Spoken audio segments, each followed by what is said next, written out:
At the annual meeting, my wife, pregnant with her assistant's child, publicly humiliated me. A dependent husband has no right to children. Your presence here is charity. Trash like you doesn't belong in the Thompson family mansion.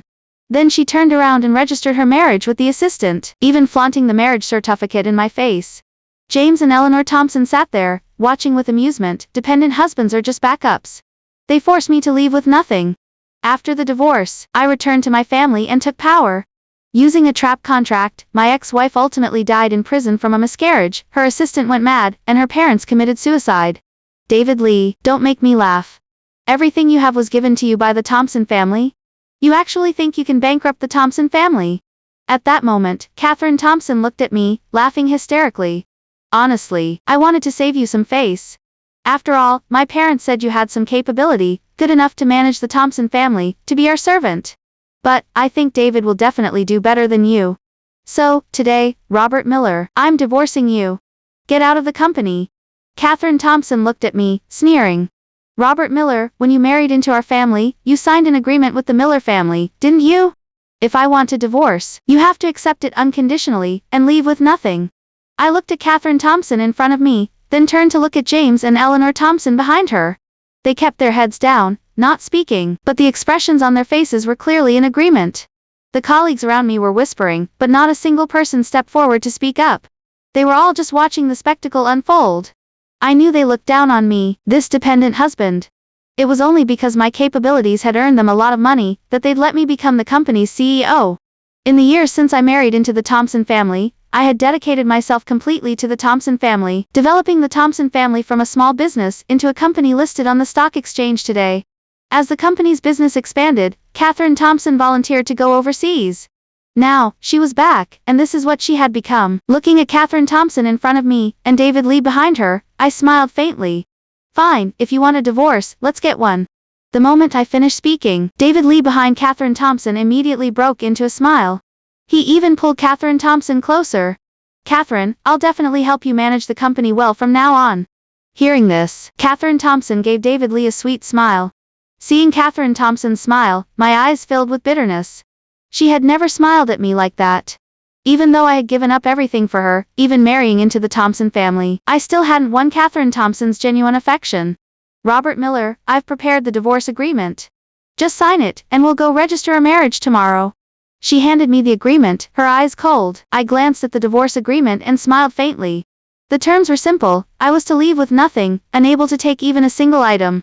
I looked at Catherine Thompson standing before me. After all these years of marriage, dedicating myself to their family, this was the result I received. Without hesitation, I signed the paper and looked at Catherine Thompson. I'll wait for you, at the county clerk's office tomorrow morning. After saying that, I left the venue immediately. Haha, that guy is finally gone. Normally we had to call him CEO, and he'd order us around so much. Now it's great, he's gone, and the Thompson family is in charge of the company. From now on, we'll have it easy. I heard the Thompson family is good to us and will give us lots of benefits. That dependent husband, just because he was the company CEO, he squeezed us dry at every turn. Exactly. People like him are just twisted. He deserves to be dumped by Ms. Thompson. As I walked out of the venue, I heard a few colleagues from the company whispering. I couldn't help but smile wryly. They had no idea that the benefits they spoke of were ones I had worked tirelessly to secure for them. If not for me, they would have been far worse off. James and Eleanor Thompson were inherently stingy and had a personality that would exploit employees to the fullest. If I hadn't argued based on reason, even promising them I could take the company public, James and Eleanor Thompson wouldn't have been willing to give even that small bit of employee welfare. But because of this, they were exceptionally displeased with me. That's also why, when Catherine Thompson said she wanted a divorce, and even brought David Lee back with her, they were happy to see it happen. In their eyes, the company was on track now, so what could possibly go wrong? As for me, I was disposable. After leaving the venue, I made a phone call. I'm divorced. I said into the phone. I told you long ago you'd end up divorcing Catherine Thompson. After all, you've known about Catherine Thompson and David Lee for years. The voice on the other end of the phone said, in that case, come back. Also, over the years, we've set so many traps for the Thompson family. Once you divorce Catherine Thompson and officially leave the company, we'll put our plan into action. I said, Dad, I'm coming home. What Catherine Thompson didn't know was that years ago, my birth parents found me, even hoping I would divorce Catherine Thompson, and return to inherit the family business. But at that time, I was deeply in love with Catherine Thompson, and refused my parents. They left disappointed. A few months later, my birth parents found me again. They handed me some information, photos of Catherine Thompson and David Lee being especially intimate overseas. So, 2 years ago, I actually already knew about Catherine Thompson and David Lee. But even then, I still loved Catherine Thompson. I even thought she might have a change of heart. However, I also understood the Thompson family's nature. That's why, years ago, I started making arrangements. As long as the Thompson family treated me poorly, I would naturally have a way to deal with them. Now that I said I was coming home, my parents were naturally happy. Dad even wanted to pick me up himself, but I refused. I told Dad that I would handle the matter with the Thompson family myself. Okay. On the other end of the phone, Dad said, "Robert, I'm waiting for you to come back. You've been away from us for too long. Our family's business will all be yours in the future. Why did you ever need to marry into their family? Once you're home, Dad will find you a suitable wife." The next morning, I waited for Catherine Thompson at the county clerk's office. She was holding David Lee's hand. When she saw me, Catherine Thompson sneered, "Robert Miller, look at yourself now. How can you compare to David Lee? David is younger, more capable than you. Yesterday, after the company was handed over to David, he signed a huge deal. From now on, the company will only get better. Did you really think the company couldn't function without you?" Listening to Catherine Thompson, I smiled faintly. After all, I knew that deal very well. It was a business opportunity I had discussed, but I always felt there was something wrong with it. The other party required a very tight deadline. Within such a short time, we simply couldn't produce enough product. And if anything went wrong, the liquidated damages would be astronomical. No normal company would ever take on this business. But I hadn't expected Catherine Thompson and David Lee to actually dare to accept it. At that moment, seeing them look so smug in front of me, I couldn't help but laugh out loud. They had no idea that if this deal wasn't handled properly, it would drag down the entire Thompson family. But what did that have to do with me? Catherine Thompson and I signed the divorce agreement. I turned around and saw Catherine Thompson pulling David Lee aside. They went and got married immediately. Holding the marriage certificate, Catherine Thompson even came up to me and boasted, "Robert Miller, from now on, I'm David Lee's wife. As for you, a dependent husband, I doubt you'll even be able to find a decent job." Ignoring Catherine Thompson, I turned and walked out of the county clerk's office. Behind me, David Lee watched me, grinning. "Mr. Miller, some colleagues at the company asked me to give you a message. They said you weren't a good person, just knew how to brown nose, and that your leaving is great for the company." I glanced back at David Lee, who was beaming with triumph. I smiled faintly. All right, I got it.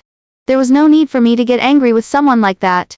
At that moment, I felt remarkably calm. As I exited the county clerk's office, I saw a luxury car parked by the side of the road. The person who got out was Dad's secretary. I had met her a few times before. This time, Dad had sent her to pick me up.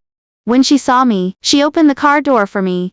"Mr. Miller, the president is waiting for you at home," Sarah Davis said softly, looking at me. I nodded and was about to get into the car and leave, when I heard Catherine Thompson's voice from behind. "Robert Miller, you've learned to put on an act now. Do you think renting a luxury car and hiring an actress to play a part will make me regret this?" Hearing the voice from behind, I turned to look at Catherine Thompson. At that moment, she was holding on to David Lee, looking at me smugly. "Robert Miller, think about it. You're just an orphan, you have no money at all. You made so much money for my family over the years, but you didn't get a single cent yourself. How could you possibly afford a luxury car like this?" I smiled and didn't say anything. At this point, I couldn't be bothered to continue talking to Catherine Thompson. Seeing that I didn't respond but simply got into the car, ready to leave, Catherine Thompson actually became angry. Looking at me, she said, "Robert Miller, you used all your money to rent that car, didn't you? What are you going to do now? If you starve to death on the street, don't you dare call our family begging for help?" I turned back to look at Catherine Thompson. At that moment, she was still looking at me, with an arrogant expression. Looking at Catherine Thompson, I smiled. "Don't worry. I definitely won't come to your family again. However, if you run into any trouble in the future, don't come crawling to me." The moment I finished speaking, Catherine Thompson suddenly shouted, "Robert Miller, look at yourself. As you are now, what makes you think our family would ever beg you for anything? Do you really think our family can't manage without you? Let me tell you, Robert Miller, David Lee is much more capable than you. With David Lee here, the Thompson family's company will only get better and better. As for you, you're just a useless piece of trash, good for nothing your entire life." Listening to her constantly belittle me, I just smiled and didn't speak. I had heard words like this many times over the years. Even after I took over the Thompson family's business and it practically boomed, James and Eleanor Thompson would still put me down constantly. I knew they were afraid I might have other intentions, so they tried every way to demean me, to make me feel like they could still control me. Now that Catherine Thompson had returned, the whole family had simply cast me aside. 4 years of marriage, dedicating myself completely to the Thompson family, and this was the result I got. I didn't bother responding to Catherine Thompson anymore. Instead, I had Sarah Davis drive me home. After arriving home, Dad and Mom were exceptionally happy. Dad told me they had already prepared everything for me, and that I would take over most of the company's business. Dad told me that just having me back was enough for him and Mom. From now on, he and Mom planned to retire, and the company would be handed over to me. With Dad's help, I quickly took over most of the company's business and developed it exceptionally well. One day, however, I received a phone call from Catherine Thompson. "Robert Miller, where are you?" The moment I answered, I heard Catherine Thompson's voice, sounding extremely anxious. "Ms. Thompson, where I am is none of your business, is it?" I smiled faintly. I knew it must be that the company deals Catherine Thompson was handling had run into problems. And now, Catherine Thompson was completely incapable of fixing them. As for David Lee, I knew exactly how capable he was back when he was an intern. It was even more impossible for him to solve these issues now. Catherine Thompson sounded incredibly desperate. "Robert Miller, get back to the company right now." "Ms. Thompson, have you forgotten? I've already resigned from your company, and we're divorced. I have no obligation to go to your company." I replied coldly. "Robert Miller, I'm giving you a chance because I'm worried you can't feed yourself." Catherine Thompson's voice on the phone was clearly anxious and urgent. "No need, Ms. Thompson. I'm doing very well now, so please don't trouble yourself." After saying this, I was about to hang up the phone. But the next moment, Catherine Thompson shouted anxiously from the other end of the phone, "Robert Miller, that contract you signed before has problems. Do you believe I'll sue you for damaging the company's interests?" Catherine Thompson on the other end of the phone was practically yelling, completely exasperated. "Ms. Sterling, I've already resigned. If you want to sue me, I have no problem with that," I said coldly into the phone. As for Victoria Sterling saying she would sue me, I didn't take it to heart at all. There wouldn't be any issues with the agreements I signed. Besides, most of the agreements were already completed before Victoria Sterling came back. Since I took over the company's operations, I had also contacted several existing clients. They told me that after Victoria Sterling took over the company, she didn't value them, and even increased the unit price. Having no choice, they had to look for new suppliers. And I just happened to become their supplier. So, those former clients of the Sterling family are still my clients now. Since those existing clients are all here, how could the agreements I signed before have any problems? On the other end of the phone, Victoria Sterling was clearly too angry to speak. I could even hear her heavy breathing. "Robert Miller, I order you to come here immediately," Victoria Sterling shouted, exasperated. As for me, I chuckled faintly and said, "Sorry, Ms. Sterling, I'm out of state right now and can't come over. As for the problems your company is facing, I can't solve them either. If you think there were issues during my time as president, you can press charges against me anytime." After saying this, I hung up the phone without even waiting for Victoria Sterling's reaction. After hanging up, I got back to the work I was swamped with. Ever since I returned home, my father had practically handed over most of the business to me. He even transferred the company shares to me. Now, I had become the true owner of the company. After taking over the company, I was incredibly busy. How could I have time to deal with Victoria Sterling's affairs? So, at this moment, I couldn't be bothered with Victoria Sterling. I hadn't expected that after just an hour, I would receive a phone call from Arthur Sterling. "Robert, the company is facing a bit of trouble. We need you to step in." On the other end of the phone, Arthur Sterling said, "Come back for a visit." "Sorry, Mr. Sterling, I'm too busy. I don't have time to come back," I said coldly. Hearing me say that, Arthur Sterling on the other end of the phone quickly said, "Robert, I know Victoria Sterling went too far with this. But you have to understand Victoria Sterling. After all, the person she truly loves isn't you. Here's the deal, as long as you come back, I guarantee I'll keep a position open for you, at the company." Arthur Sterling on the other end of the phone was earnestly trying to persuade me. But listening to Arthur Sterling, all I wanted to do at that moment was laugh. I knew the Sterling family had a lot of problems right now, some of them quite serious. Otherwise, Arthur Sterling wouldn't have sought me out so actively. But I couldn't be bothered with him now.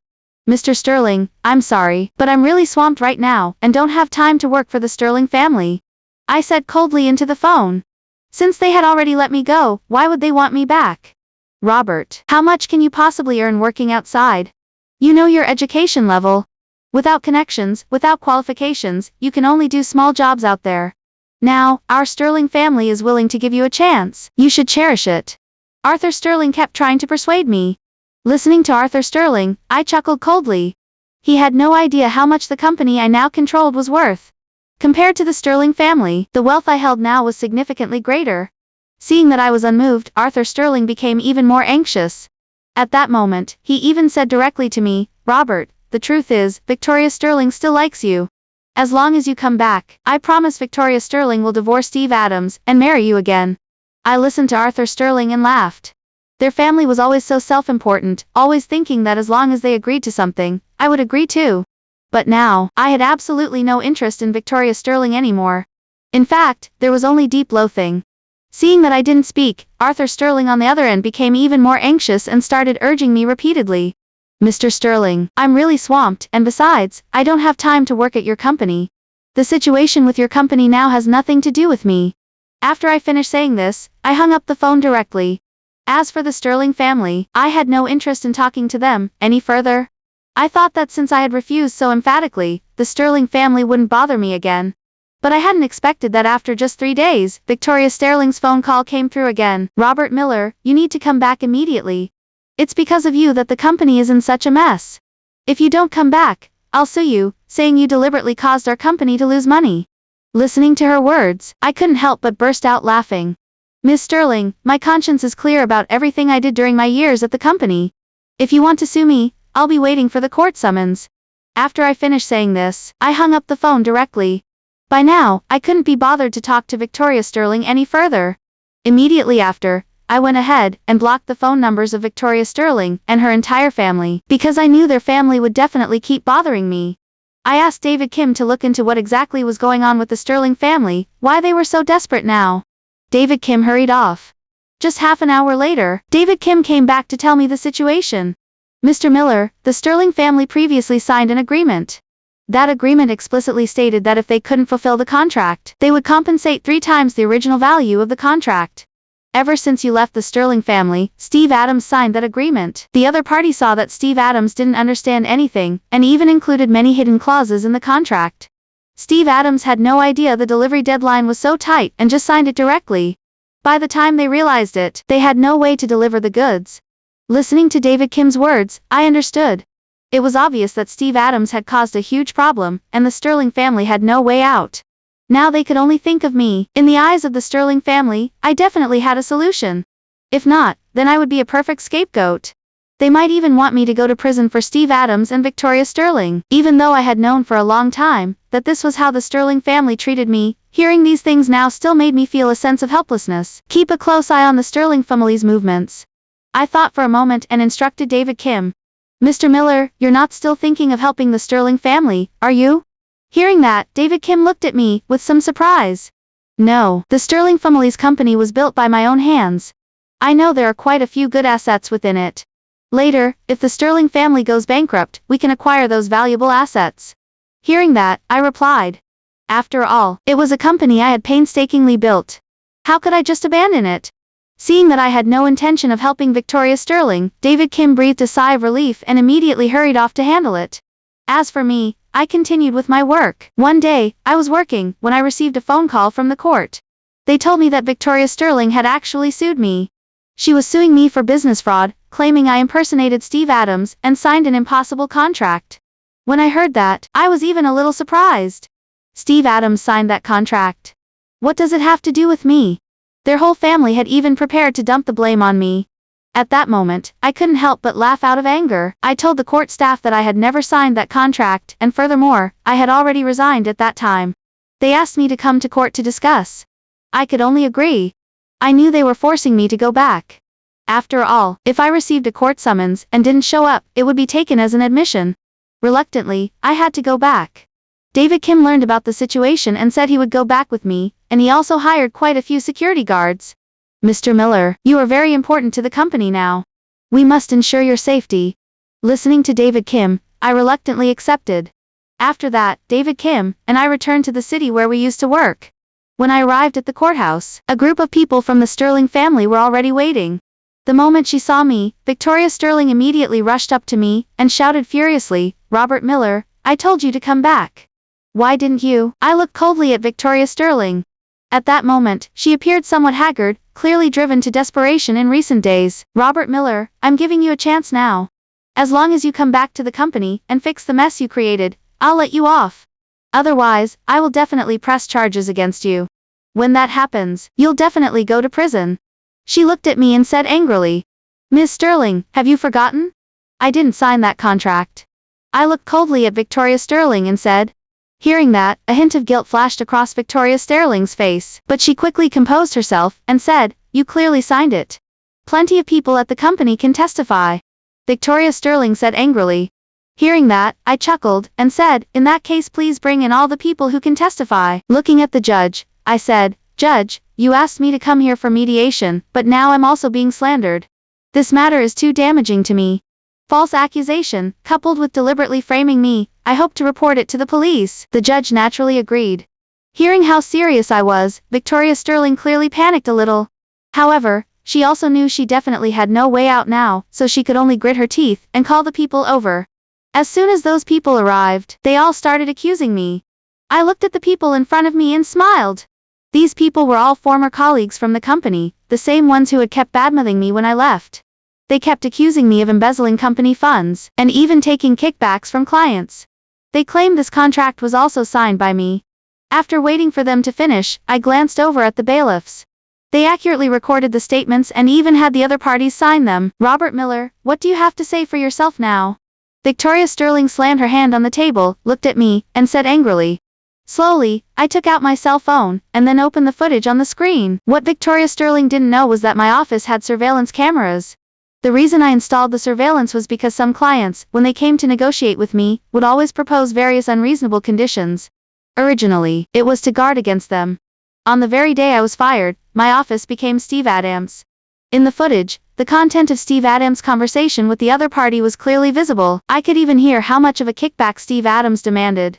After handing the evidence to the bailiffs and the judge, I stood up and said, "Ladies and gentlemen, the evidence is conclusive now. I want to accuse them of false accusation, and furthermore, of having malicious intent to harm me." The judge finished reviewing the evidence and turned to look at Victoria Sterling and Steve Adams, whose faces had turned ashen. "Robert Miller, I never expected you to be so insidious." Looking at the people in front of me, I shook my head and said, "I installed the surveillance to guard against clients. I just never imagined you would use something like this to threaten me. Robert, I know you must have a way. Save the company. I promise, I'll go get an abortion right now, and we can live a good life together from now on." Seeing that I was about to leave, Victoria Sterling said urgently. As for Steve Adams, she couldn't be bothered with him at all now. I pushed Victoria Sterling away and said, "Miss Sterling, you and I were over a long time ago. As for what happens to you next, you should be very clear about that." I said, speaking coldly, "For this kind of false accusation, going to prison is certain. Now that there's even evidence, there's no way for them to get away. Robert, I really know I was wrong. Don't leave me." Behind me, Victoria Sterling was crying hysterically, while I left coldly. I had truly given up on Victoria Sterling. With the news of Victoria Sterling and Robert Miller's arrests, the Sterling family's company instantly collapsed.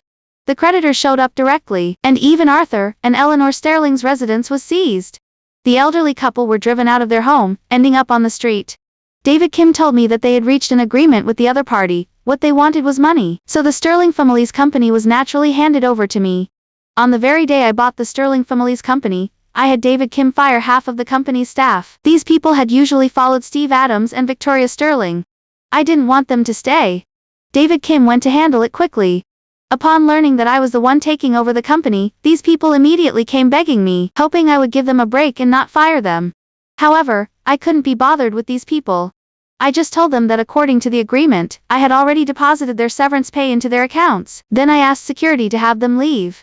Several months later, I integrated the company, and now my business is growing bigger and bigger. Meanwhile, Victoria Sterling, while in prison, learned that the company had gone bankrupt and her parents had ended up on the street, living by scavenging. In her emotional distress, she suffered a major hemorrhage due to a miscarriage and died from excessive blood loss on the way to the hospital. As for Steve Adams, I heard that after he learned in prison that his only child couldn't be saved either, he went insane. Ultimately, Steve Adams was sent to a mental institution. Upon learning that their daughter had also died, Arthur and Eleanor Sterling couldn't bear the blow. On a rainy night, the couple swallowed a bottle of sleeping pills and committed suicide. As for me, I inherited the family fortune and lived better and better.